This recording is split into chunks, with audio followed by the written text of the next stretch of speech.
You good? I'm not. I'm not. I'm really not. My stomach hurts. Why is that? Because you're doing, well, yeah, you just said like the people pleasing. You don't want to upset anyone. I don't want to, and I don't, like, this is, yes? You know it's serious when I'm in the vlog. Hey guys! Oh hey! It is your girl Shifi Ali and my hubs. For those of you who've been on my pregnancy journey but who don't follow our family channel All Day with the Alis, this is my lovely husband Sharif Ibn Ali II. Yes. Jesus Christ. This is pretty serious. I'm the serious one in the relationship. This is pretty serious though. So it's always a serious vlog if I'm in it, especially when it's a standstill, not moving. It's serious. This is a serious conversation that we want to have with you guys. So I don't even know where to start, so I'm just going to try to just be me. As you guys saw in the last vlog, I was having a breakdown because I, the Cesarean situation. And, well, I really don't even know where to start. I had concluded that I was going to have the C-section on Monday, April 30th, because I thought that it is what will accommodate my family. In the process, my husband and my children got on the road and they drove here to Buffalo, New York, where I am, and in hopes that we would have a third child on Monday. We had also kind of talked about, though, natural induction, and those videos, I'm not sure whether we're going to show them after our son's birth or before, because we have a lot of footage of like things that I've been trying to do in order to induce my own labor, because we were kind of just hoping that we could do it naturally on our own and that I would be able to deliver vaginally. So he came here, set up everything with work, and boom. I had a nervous breakdown yesterday about something very petty. It's not really petty, but it's kind of petty. And we had like a 10-hour argument. It just lasted way too long, wasted too much time that we don't have together because we haven't been together basically in 30 days. And so in the middle of my sleep, I began to talk to God, and when I did, I came up with the fact that I realized that whenever I feel that I'm forced to make a decision, I lash out and I feel bitter towards all the people that I think I'm making the decision for. And so that's kind of what happened yesterday. And this is my body, it's my life. I've had a C-section with my first child. If this is your first time on our channel, I had a vaginal delivery with our second child, which is considered a Vbac or a TOLAC. And I was just kind of hoping for a Vbac this time. Because I've been here for so long, away from my family, away from my home, away from everything that I know, my family was divided. I was anxious to get back home. I think that I miscommunicated that to my doctor's offices. And so I think they're rushing me. Yes, and I think so too. I think they're rushing her, and they're taking all of they're looking outward, like they're looking at us being apart, they're looking at Felicia being like over the pregnancy, just ready to have the baby, blah blah blah. But it's like I told Felicia, yes, like I told you earlier today, what they're not considering, which I think should be the doctor's first priority, is what the mom-to-be wants. And what she really wants, like her true desire, is to have the Vbac. Right. A vaginal birth, after C-section. Yeah. And that is so important to me. And I know, there are some people out there that's like, well, what's the big deal? The big deal is, just for me, it's emotional.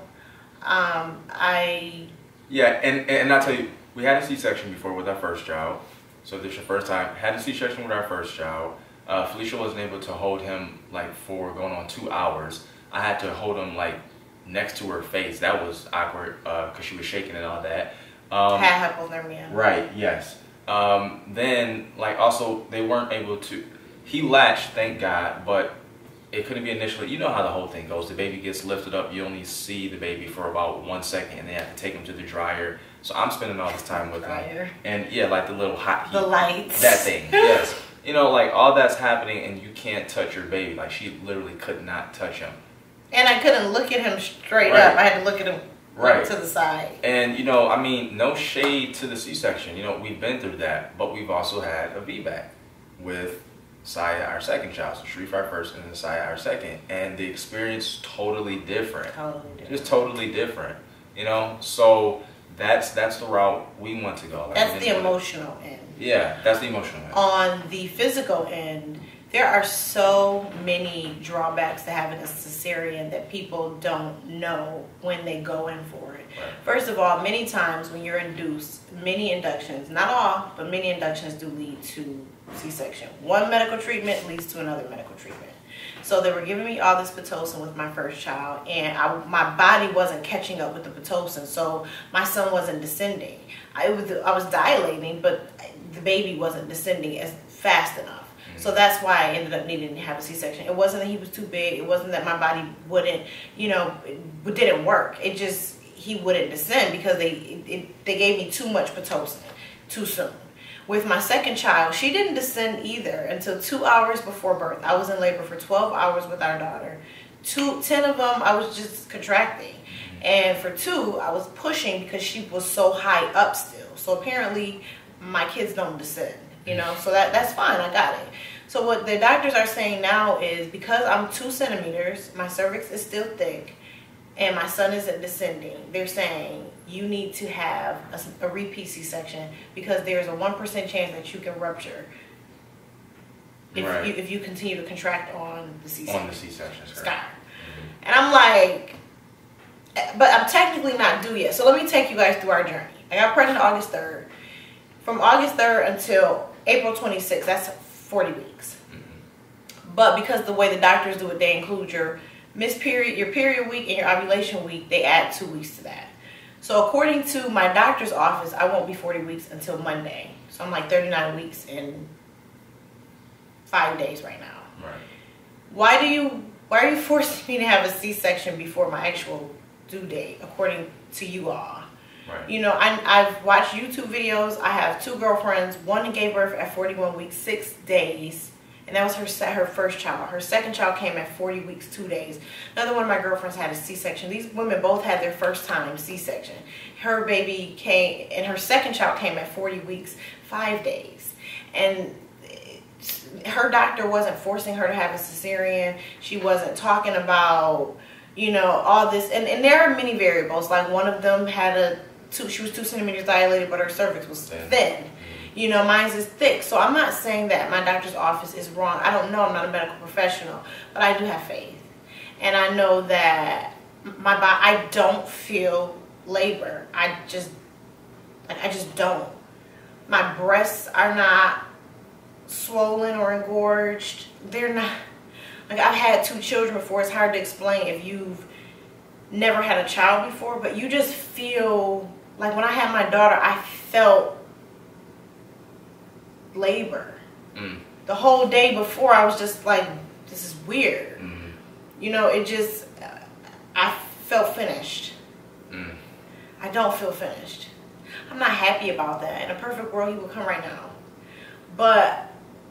And we were strongly considering the C-section at first. So what's about to happen is we're calling the hospital so you guys can be in with that. But we were about to do the C-section. And then, you know, like, we were talking about what if, like, I used the metaphor of you chipping away, trying to get the goal. You're chipping, and finally you get so frustrated because you want it right now, and you're like, it's not happening. So you walk away. And then maybe it was like one more chip, and then you would have got the goal, right? So we don't know if I get in this C-section this past Monday, because, like, it's Wednesday as you're watching this. So we wouldn't know if getting a C-section on Monday means that, you know, today comes Thursday or Friday, and the baby would have been here. But vaginally, you know? So, I mean, like Felicia said, just going based off faith. And can't let anyone assuage you either way. pregnancy is sacred, and I think it's just as important for the baby as it is for the mom. The mom should ultimately have the final say, especially one who Googles as much as she does, asks questions as much as she does to the doctors. This is our third child now, so although yes, we're not licensed professionals, we kind of get the gist of how we want this thing to go and what we would not do to compromise her and the baby. So I just think like we'll push it to the wire, and if we have to get a C-section, I'm okay with that. If we have I'm okay with that. If I don't dilate, I have to. And I'm all the way, like, they don't want you to go past like 42 weeks. I'm okay with that. Right. I'm okay. I've had a cesarean. It's not the end of the world, but it's certainly not the beginning. Right. I have a 4-year-old. I have a 2-year-old. I have a husband. I live in a state where I don't have any family. The recovery for a cesarean is totally different. That's what I was getting into, and I'm sorry I got off track when I referred to the physical aspect of it. You know, how am I supposed to tell my 2-year-old, don't jump climb on mom. Don't, you know, I can't pick you up. I can't. It's not, if I don't need a cesarean, like if I don't absolutely need it, if my son is not in distress, if my life is not at risk, why am I doing this for convenience? Right. This is an uncomfortable situation. Sharif and I made a poor decision to continue our health in here so that our child would be able to be born where his whole entire family was born. That was something we decided. So now, unfortunately, we're at the finish line and we don't like the results, so we're trying to rush it. But a cesarean, like, guys, when I had my daughter, I had placenta previa. My cervix, the placenta was covering the cervix. They told me that if it didn't move by 20 weeks, I would have to have a hysterectomy if I continued the pregnancy. So the options were get a hysterectomy at the end of this or get an abortion now. No one said to me when I was about to get a cesarean with my first child, hey, you know that there's a potential with your next pregnancy that you could have a hysterectomy. You know, no one tells you about everything that, and there's so many other things, but this video isn't about that, but there's so many things that go into the healing process. You have to go back in 2 weeks. You have to go back in 6 weeks. You have to go back in 12. It's just constant. Like, this is a serious surgical procedure that's now a trend. And I'm like, it seems like it's for convenience, you know. We want to know what to do. You're excited about seeing the baby. Let's just do it. But for me, it's about the experience. And it's about the ability to move on with my life after this. With my vaginal delivery, I was up in an hour taking pictures. You know, I was good. Like, I'm a healthy woman. Birth is natural. It's what our bodies were trained to do. It's natural. So when I had the vaginal delivery, it was like nothing happened. Right. You know, I gave birth and then it was like, whoop, right back to your life. Right. Like, really, right back. You just pop right back. And again, I mean, we're not looking to voluntarily put ourselves in the C-section category. You know, that's the bottom line.